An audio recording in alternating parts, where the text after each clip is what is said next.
गुजरात मराठा द्राविड़ उत्कल वंग विंध्य हिमाचल यमुना गंगा उच्छल जलधि तरंग अब शुभ नामे जागे तब शुभ आशीष मागे गाहे तब जय गाथा जनगण मंगल दायक जय हे भारत भाग्य विधाता जय हे जय हे जय हे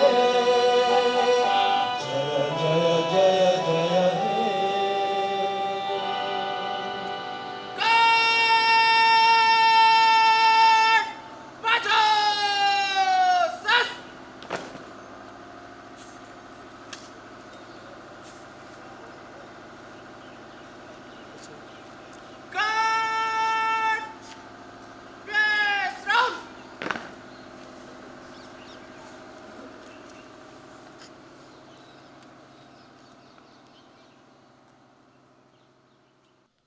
Assalamu alaikum and very good morning to all of you. As per the Government of India's directives, we have to read a शपथ संकल्प. तो मैं भारत सरकार के निर्देशानुसार गणतंत्र दिवस के इस शुभ अवसर पर आप सभी से संकल्प लेने का अनुरोध करता हूं. हम भारत के लोग भारत को संपूर्ण प्रभुत्व संपन्न समाजवादी धर्मनिरपेक्ष लोकतांत्रिक गणराज्य बनाने के लिए उसके समस्त नागरिकों को सामाजिक आर्थिक और राजनीतिक न्याय विचार अभिव्यक्ति विश्वास धर्म और उपासना की स्वतंत्रता प्रतिष्ठा और अवसर की समता प्राप्त करने के लिए तथा उन सब में व्यक्ति की गरिमा और राष्ट्र की एकता और अखंडता सुनिश्चित कराने वाली बंधुता बढ़ाने के लिए पुनः दृढ़ संकल्प होकर अपने इस सभा में एतद् द्वारा संविधान को अंगीकृत अधिनियमित और समर्पित करते हैं. Thank you. आप लोग बैठ जाइए.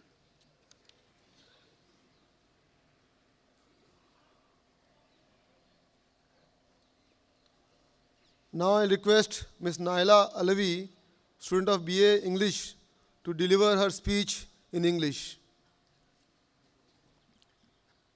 वतन की खाक से मरकर भी हमको उन्स बाकी है. वतन की खाक से मरकर भी हमको उन्स बाकी है. मज़ा है दामने मादर का इस मिट्टी के दामन में. Respected Vice Chancellor, Pro Vice Chancellor, esteemed guests, dignitaries, teachers and all my fellow students present here. Assalamu alaikum and a very pleasant morning. Today, as we all have gathered here to witness the small program on the auspicious occasion of the 72nd Republic Day of India, I welcome you all. Respected audience, when India attained freedom on 15th August 1947, we did not have an instrument of governance of our own. We waited till 26 January 1950 when the Indian people gave to themselves a constitution to secure for all its citizens justice, liberty, equality, and gender and economic equality. We promised to promote fraternity, dignity of the individual, and integrity of the nation. Ladies and gentlemen, allow me to take you back in times of winters of December 1946. It was then that the importance of having a constitution became very evident. Following which, the drafting committee with Dr. B.R. Ambedkar as the chairperson was appointed with the objective to draft a permanent constitution for independent India. The committee then worked tirelessly for months, and on 4th November 1947, they submitted the first draft of the constitution to the assembly, which took over 2 years. Precisely 2 years, 11 months and 18 days to finally adopt the constitution. The closing lines in our preamble is read, and I read, in our Constituent Assembly, this 26th day of November 1949, do hereby adopt, enact, and give to ourselves this Constitution. On 26 January 1950, India was declared a sovereign, socialist, secular, democratic republic. And the Constitution assured the citizens of India justice, liberty, equality, and fraternity. The credit goes to the strong institution of democracy built by our founders. Indian democracy has been a spring of stability in the regions troubled by unrest. From a population of 360 million in 1951, we are today a 1.6 billion strong nation. We are the second largest holders of scientific and technical manpower, the third largest army, and the sixth member in the race for space. The journey so far has been eventful, sometimes painful, but most of the time exhilarating. Respected audience, I referred earlier to the glorious period from independence. This was the period of constant dedication, determination, and commitment for improving our country. Today, we are at a similar juncture. We have achieved a lot as a nation, but much remains to be done. Our republic cannot be satisfied without meeting the basic needs and essential dignities of our less well-off brothers and sisters. As we pass into another day of joy and celebrations in our comfort zones, let us not forget the misery and plight of thousands of migrant workers, the people struggling for their life amidst the pandemic. The question of the hour is it not our responsibility to safeguard this Constitution? The same Constitution which was written on the land which was steeped with blood and tears of people who knew no caste, class, religion, or gender. India is and was always a diverse nation, and we, respected audience, we should preserve this diversity. On this, our 72nd Republic Day, let's take a pledge to give voice to the unheard, to raise our pen whenever injustice rises, and to safeguard the Constitution whenever the need arises. The promise of a developed India lies on our shoulders. This is the new stage of our nation-building project upon which we have to work. This is the republic that we, the people, need to take forward and enhance in keeping with our visions, our ambitions, and our ideals. I'm confident that we will draw inspiration from both our democratic values and Indian ethos.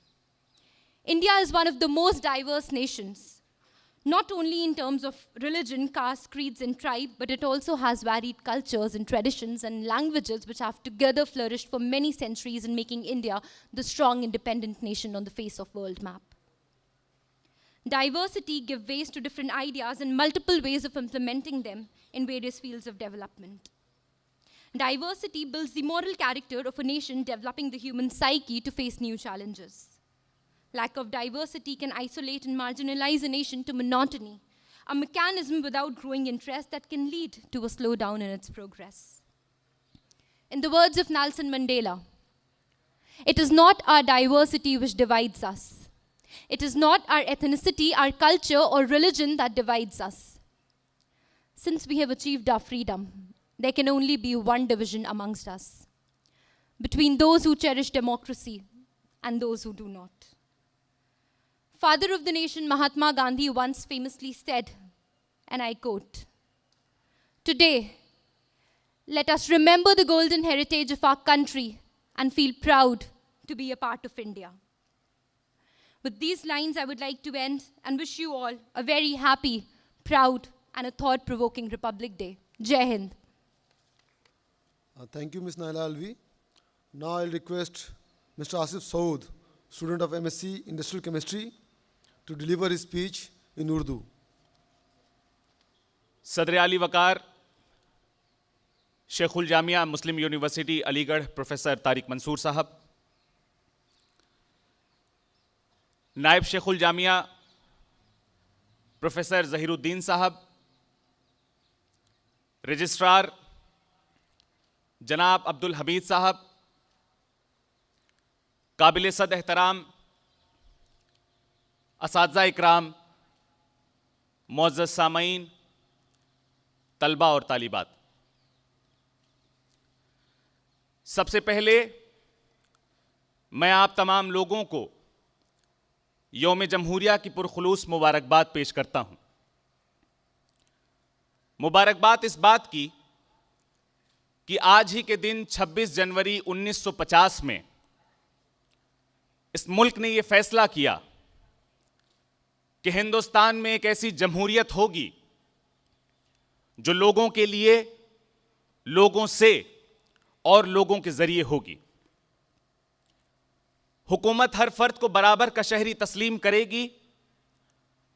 दस्तूर की यकीन दहानी करी गई और यह कहा गया कि कोई भी हुकूमत मजहब, रंग, नस्ल और जात के बिना पर तफरीक नहीं करेगी। बरतानवी हुकूमत ने हिंदुस्तान को तोड़ दिया था। कहीं छोटी छोटी रियासतों में तो कहीं मजहब के अखाड़ों में। कहीं लोग अपनी जमीनों के लिए एक दूसरे से लड़ रहे थे तो कहीं तास्सुब के नशे में एक दूसरे के खून के प्यासे हो रहे थे। वो अजीम हिंदुस्तान कि जिसको सर सैयद ने एक खूबसूरत दुल्हन की तरह देखा, वो अजीम हिंदुस्तान कि जिसकी एक जानिब ख्वाजा मैनुद्दीन चिश्ती तो दूसरी तरफ गुरु नानक हैं। वो मादरे वतन कि जिसकी मिट्टी पर सजदों के निशान और जिसकी फजाओं में मंदिरों से आने वाली आरती की गूंज है, सिर्फ सिसकियां ले रहा था। क्योंकि अंग्रेजी हुकूमत ने इस मुल्क को वहां से कमजोर किया था जहां से यह मुल्क सबसे ज्यादा मजबूत था, और इन्हीं के चलते इस अजीम हिंदुस्तान को दो टुकड़ों में तकसीम कर दिया गया। जब कश्ती साबितो सालिम थी, साहिल की तमन्ना किसको थी? अब ऐसी शिकस्ता कश्ती पर साहिल की तमन्ना कौन करे? लेकिन वो लोग जो इस मुल्क की आजादी के लिए अंग्रेजी हुकूमत से नबरदाजमा रहे, उन्होंने ये फैसला किया कि हमारा मुल्क एक ऐसा मुल्क होगा जो बराबरी की बात करेगा, जो कमजोर हैं उन्हें सहारा देगा। इस मुल्क का हर शहरी ज़हनी और जिस्मानी तौर पर आजाद होगा। इन्हीं बातों को अमली जामा पहनाते हुए आज ही के दिन सन 1950 में इस मुल्क के हिस्से में दूसरी आजादी आई। मौजूद सामीन, बरतानवी हुकूमत ने इस मुल्क में उठने वाली हर उस आवाज को दबा दिया जिससे एहतजाज की लय उठ सकती थी। चाहे वो मौलाना अबुल कलाम आजाद के अल हिलाल अल बलाग हों, या फिर मौलाना हजरत मोहानी का 1903 में लिखा गया वो मजमून कि जिसकी बिना पर उन्हें जेल की सलाखों के पीछे डाल दिया गया। बकौल भगत सिंह, गोरे चले जाएंगे, भूरे हम पर राज करेंगे। बाबा साहब भीमराव अंबेडकर की दूरअंदेशी ने शायद इस खतरे को भांप लिया था कि इक्तदार के नशे में कहीं ऐसा ना हो कि उस जुल्म सितम की दास्तां को दोहराया जाए जो अंग्रेजी हुकूमत ने हिंदुस्तानियों पर की थी। तभी तो दस्तूर हिंद की दफा 19 इजहार ख्याल की आजादी की वकालत करती है। वहीं दफा 23 मजदूरों और किसानों के इस्तेसाल के खिलाफ खड़ी हुई नजर आती है। हमारे आइन की खूबसूरती यही है कि हमारा आइन तादाद की तफरीक से पाक है। जहां हिंदुस्तान का आइन अक्सरियत को अपनी तहजीब की नुमाइंदगी की इजाजत देता है, वहीं अक़लियतों को भी अपनी तहजीब व सकाफत और अपनी ज़बान व मजहब को फ़रोग देने के लिए अपने इदारे कायम करने का हक फराहम भी करता है। दस्तूर हिंद की दफ़ा 29 और 30 मेरी इस बात की ज़मानत देती हैं। मौजूद सामीन, किसी भी मुल्क का आइन अच्छा या बुरा नहीं होता है, बल्कि वो हुकूमत और आवाम के मस्बत और मनफी इस्तेमाल पर इन्हिसार करता है। इस बात की वजाहत सेकुलरिज्म के अलंबरदार बाबा साहब भीमराव अंबेडकर की 25 नवंबर 1949 में की गई दस्तूर साज की असेंबली से मुनक्किद होती है। सो हमें और आपको ये चाहिए कि हम अपने आइन का इस्तेमाल करके इस मुल्क को और भी खूबसूरत बनाने की कोशिश करें और अपने हुकूक व फ़राइज़ में तवाज़ुन कायम करते हुए इस मुल्क की उखुवत और भाईचारे की फ़ज़ा गर्दालूद न होने दें। अलीगढ़ मुस्लिम यूनिवर्सिटी का एक तालिबे इल्म होने की हैसियत से मैं कुछ बातों पे रोशनी डालना चाहूंगा। हम सर सैयद को मानने और उनके विजन पर चलने वाले लोग हैं। जिस तरह से अलीगढ़ मुस्लिम यूनिवर्सिटी ने इस मुल्क की फलाह और बहबूदी के लिए अपने दानिश्वरों को तैयार करने का काम किया है,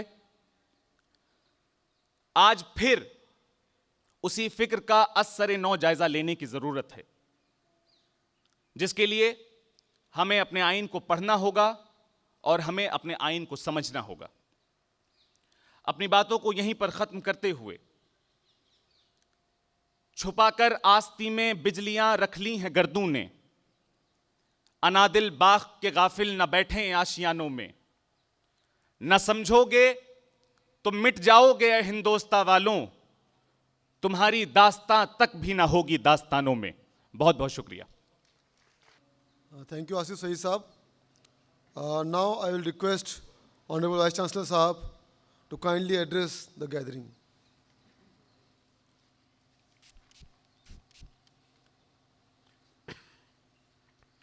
Pro Vice Chancellor Professor Zahiruddin, Registrar Mr. Abdul Hamid, Finance Officer, Controller of Examinations, Dean Students Welfare, Proctor, Deans of Faculties, Principals of Colleges and Polytechnics, Provosts, Chairpersons, other university officials and functionaries, my dear students, distinguished guests, ladies and gentlemen, Assalamu alaikum and good morning to all of you. First of all, I like to wish all of you a very happy Republic Day. All of us have gathered here to celebrate the Republic Day of our country. India became free from the British rule on the 15th August 1947, but the Indian Constitution came into force on the 26th January 1950. Since then, we have been celebrating this day every year as a Republic Day. It's a day of national pride and is hence celebrated with great zeal, enthusiasm, and gaiety. This day reminds us of the struggle our torchbearers put in to achieve Poorn Swaraj. We pay homage to our great leaders like Mahatma Gandhi, Dr. B.R. Ambedkar, who was father of the Indian Constitution, Jawaharlal Nehru, Sardar Patel, Bhagat Singh, Subhash Chandra Bose, Khan Abdul Ghaffar Khan, Maulana Abul Kalam Azad, and others, who devoted their entire lives to achieve freedom for our country. Our Constitution is not just a mere set of fundamental laws that form the basis of governance, but it embodies certain basic values, philosophies, and objectives. As the student speakers have rightly pointed out, these values find expression in various articles and provisions of our Constitution, as envisaged in the preamble, pertaining to sovereignty, socialism, secularism, democracy, republican character, justice, liberty, equality, fraternity, human dignity, and the unity and integrity of the nation. Our founding fathers had visualized it in India, whose future lay in the mutual coexistence of various religions, cultures, ethnicities, and languages.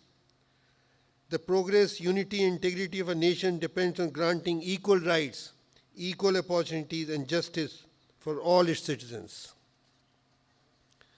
The vision of the founder of Aligarh Muslim University, Sir Syed Ahmed Khan, encompassed the idea of unity in diversity. Hence, the portals of this university have always remained open to all without any discrimination of region, religion, caste, or creed. By the grace of God and untiring efforts from all quarters, we have been successful in making our university a leading educational institution that is recognized for its high quality education, nationally and internationally. In the course of last 100 years, AMU has carved a niche for itself in scholarship and research.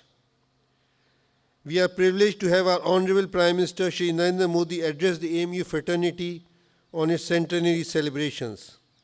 His encouraging words have instilled in us a firm resolve to carry forward the task of nation building with a new vigor and to the best of our ability.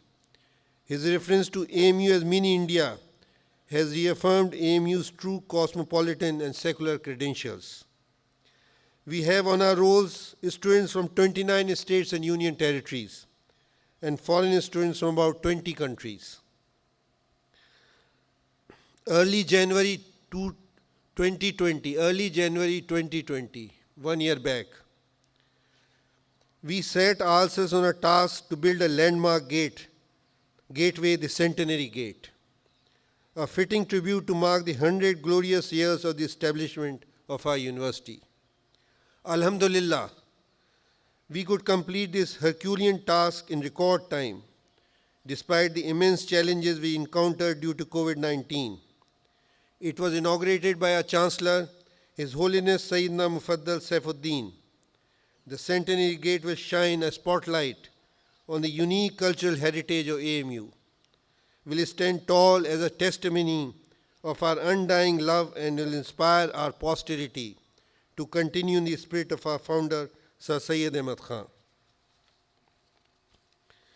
Numerous online conferences and seminars have been organized by many departments, including the Sir Syed Academy and various alumni associations, and continue to do so.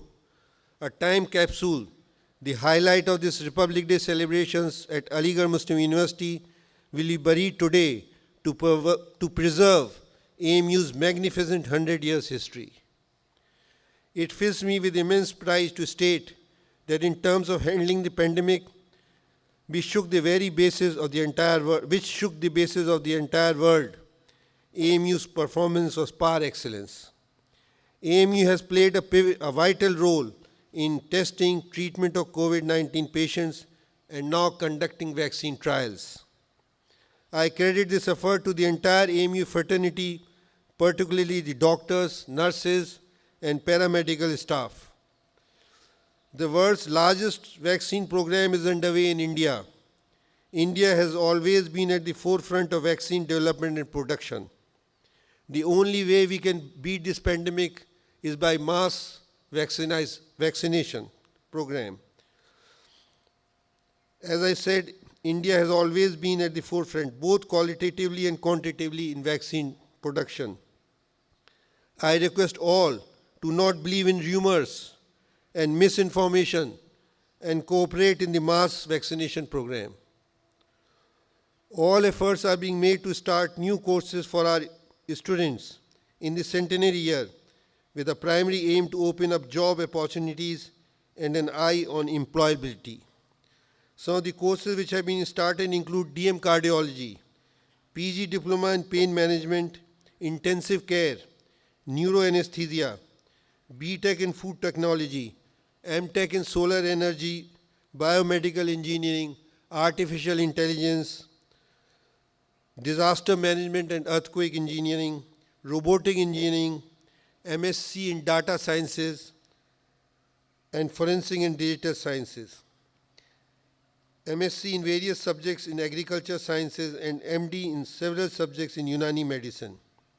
BSc Nursing and Paramedical courses will also be started in this session, inshallah. Growth and progress cannot happen if we do not adapt to new technologies and realities.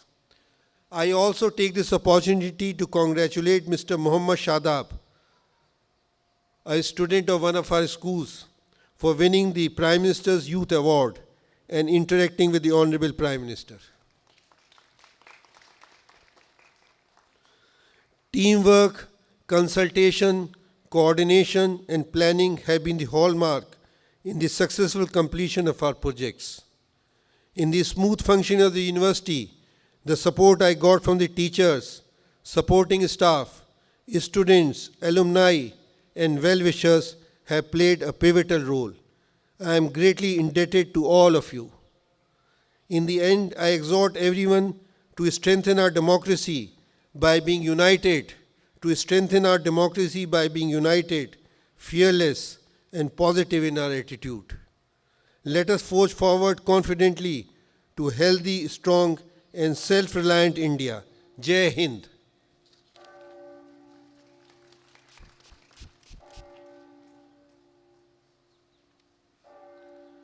Thank you, sir, for addressing the gathering.